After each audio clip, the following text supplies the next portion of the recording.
Hai buddy, kembali lagi ke channel YouTube Bookaholic Buddy.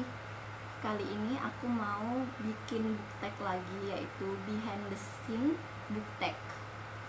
Jadi di balik layar pembuatan booktube aku. Ini ada beberapa pertanyaan. Seperti biasa tidak ada yang tag aku ya, aku inisiatif buat sendiri. Ada beberapa question, pertanyaan itu ada 11 pertanyaan. Ini aku lihat dari booktuber Since Book Knock, booktuber luar negeri ya. Pertanyaan langsung aja kita mulai ke pertanyaan pertama.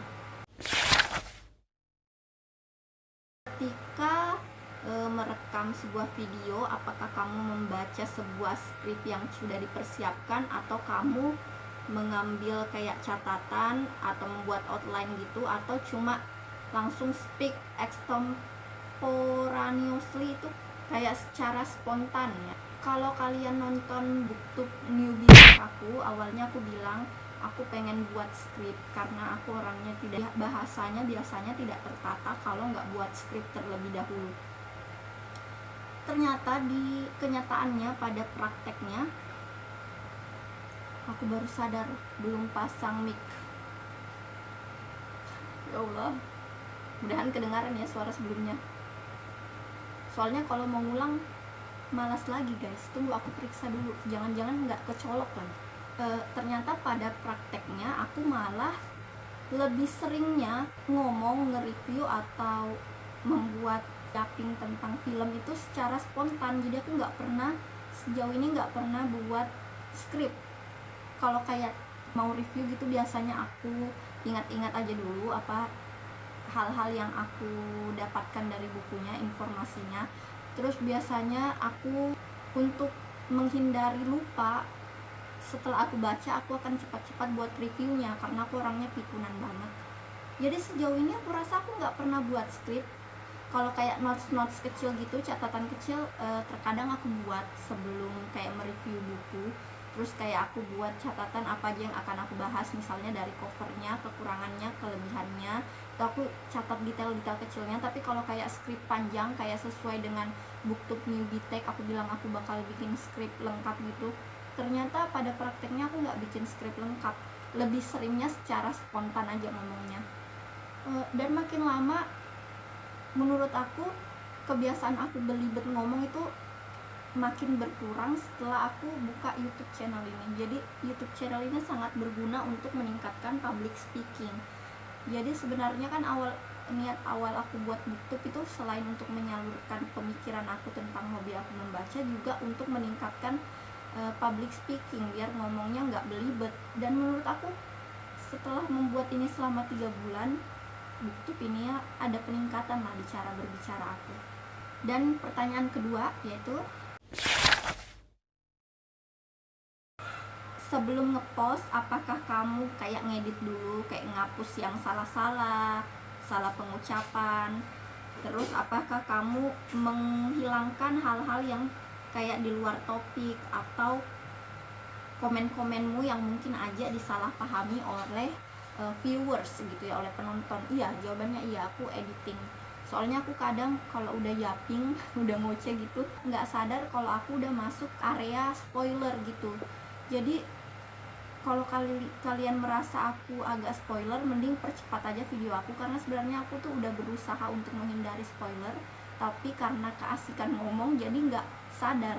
Makanya pas editing aku berusaha untuk menghapus hal-hal yang menurut aku cukup spoilernya kayak spoiler besar-besaran. Terus aku menghapus juga yang aku belibet ngomongnya, dan aku menghapus juga bagian-bagian yang menurut aku tidak penting. Jadi ya, video-video aku sudah melalui proses editing di CapCut bacanya atau CapCut.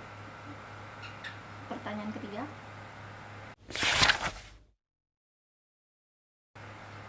apakah kamu pernah mengedit sebuah post setelah kamu mempostingnya, atau apakah kamu pernah menghapus keseluruhan post? Belum pernah sih. Nah, jadi jawabannya tidak ada, belum ada ya sejauh ini. Keempat, apakah ada topik tertentu yang kamu hindari, yang kamu rasa terlalu personal atau terlalu kontroversial? Paling yang aku rasa kayak menyinggung sara ya, suku, ras, agama, dan kelompok tertentu, dan aku rasa mungkin menimbulkan ketidaknyamanan atau kesalahpahaman, ya aku berusaha menghindari topik itu. Kelima, apakah posanmu kayak hal-hal yang kamu post di BookTube itu termasuk graphics, special lighting itu kayak pencahayaan khusus, musik, terus pemotongan cepat, dan desain-desain lainnya. Ini perihal editing ya.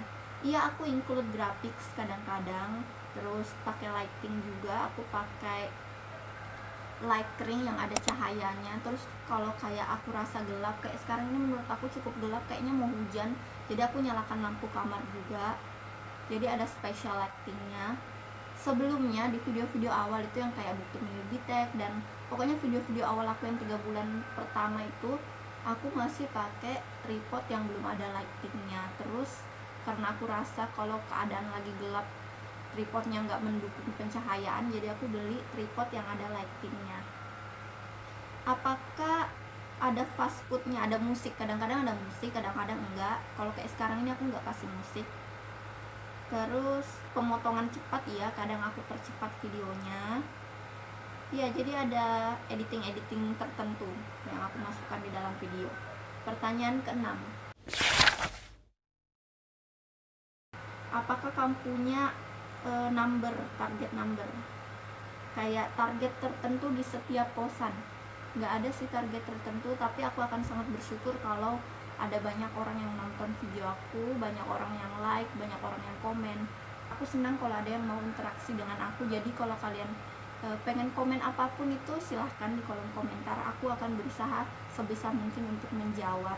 Kecuali kalau memang benar-benar aku bingung jawabnya, biasanya aku bakal kasih thumbs up aja, like gitu ya komen kalian. Tapi aku sangat senang membaca komen-komen dari viewers, jadi kalau bisa tinggalkanlah komen, tinggalkanlah like, interaksi, tanya-tanya juga boleh banget.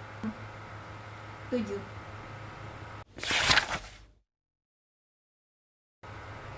apakah ada tema tertentu yang kamu lakukan kayak secara reguler gitu, secara ada jadwalnya gitu kan, kayak misalnya Poetry Tuesday, puisi hari Kamis, apa yang akan kamu baca di hari Kamis. Kalau secara reguler kayak ada jadwalnya hari ini, postnya hari ini tuh kayaknya nggak ada deh aku. Kalau tema tertentu ada kayak ya Pink Corner, ruang review, terus React Corner, tapi jadwal rilisnya tuh nggak ada aku tetapkan harus hari apa, harus dalam jangka waktu berapa, nggak ada sih. Cuma ada tema tertentu tapi tidak secara reguler. Kedelapan, seberapa penting angka subscriber? Apakah ada target yang kamu harapkan kamu bisa capai? Kalau kamu tidak mencapai targetmu, apakah kamu akan berhenti nge-booktube? Segini dulu ya, aku baca ada satu-satu jawabnya, soalnya nomor 8 agak banyak pertanyaannya. Seberapa penting subscriber menurut kamu? Menurut aku cukup penting, karena semakin banyak subscriber berarti aku semakin menjangkau lebih banyak orang lagi, lebih memotivasi orang lain untuk membaca juga. Kalau angka subscribernya naik berarti kan kemungkinan orang yang terpengaruh untuk membaca juga semakin banyak. Jadi aku rasa 70% penting bagi aku. Apakah ada target tertentu yang kamu harapkan kamu capai? Aku pengen dapat 1000 subscriber kalau bisa. Doakan aja. Terus kalau kamu tidak mencapai targetmu, apakah kamu akan berhenti nge-booktube? Enggak sih. Kalau nggak nyapai target ya udah. Kan aku awalnya buka BookTube ini juga untuk latihan bicara kan. Jadi subscriber itu sebenarnya adalah bonus aja. Tapi kalau bisa dapat 1000 subscriber ya aku akan bersyukur. Tapi kalaupun nggak dapat ya aku nggak akan berhenti nge-booktube. Aku akan tetap berusaha untuk mencapai target itu, dan juga untuk sehari-hari belajar ngomong dengan baik, tanpa kayak terbelit-belit gitu. Jadi BookTube ini, channel YouTube ini untuk menyalurkan hobiku, juga untuk ngasah kemampuan speaking aku, public speaking. Pertanyaan selanjutnya, are you post designed to attract new subscriber? Apakah posanmu itu, video-videomu didesain untuk menarik subscriber baru? Jawabannya iya dong. Walaupun sebenarnya kalaupun nggak mencapai target 1000 subscriber juga nggak apa-apa, tapi ya sebisa mungkin aku membuat posanku itu untuk menarik subscriber baru. Apakah kamu kayak stres gitu kalau misalnya kamu kehilangan subscriber? Enggak sih, paling aku cuma bertanya kenapa unsubscribe, apakah ada yang tidak disukai dari video aku gitu. Nomor 9, apakah kamu selalu merespon ketika di tag oleh youtuber lain ya maksudnya nih? Aku belum pernah di tag. Jadi jawabannya, kalau misalnya ada yang nge-tag aku, ya aku akan usahakan selama aku mampu, aku akan merespon tag tersebut. Aku akan buat videonya selama masih dalam kapasitasku untuk membuat gitu ya. Jadi bagi youtuber kalau ada yang mau tag aku, silahkan. Aku dengan senang hati akan berusaha untuk merespon tagnya selama aku bisa buatnya gitu ya. Kalau memang aku nggak bisa buat, ya aku bakal bilang gitu, aku bakal komen kalau aku nggak bisa buat video itu. Tapi selama masih dalam kapasitasku, aku akan berusaha buat kayak buktuk tag gitu. Aku senang buatnya kayak sekarang kan. Jadi aku akan senang kalau ada orang lain yang nge-tag aku. Pertanyaan 10,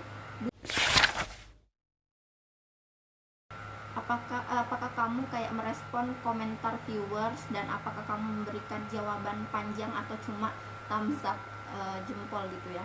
Iya, aku selalu berusaha untuk merespon, kecuali kalau memang aku bingung mau respon apa, biasanya aku bakal kasih thumbs up. Tapi aku usahakan bakal selalu merespon kalian, jadi jangan sungkan untuk komen.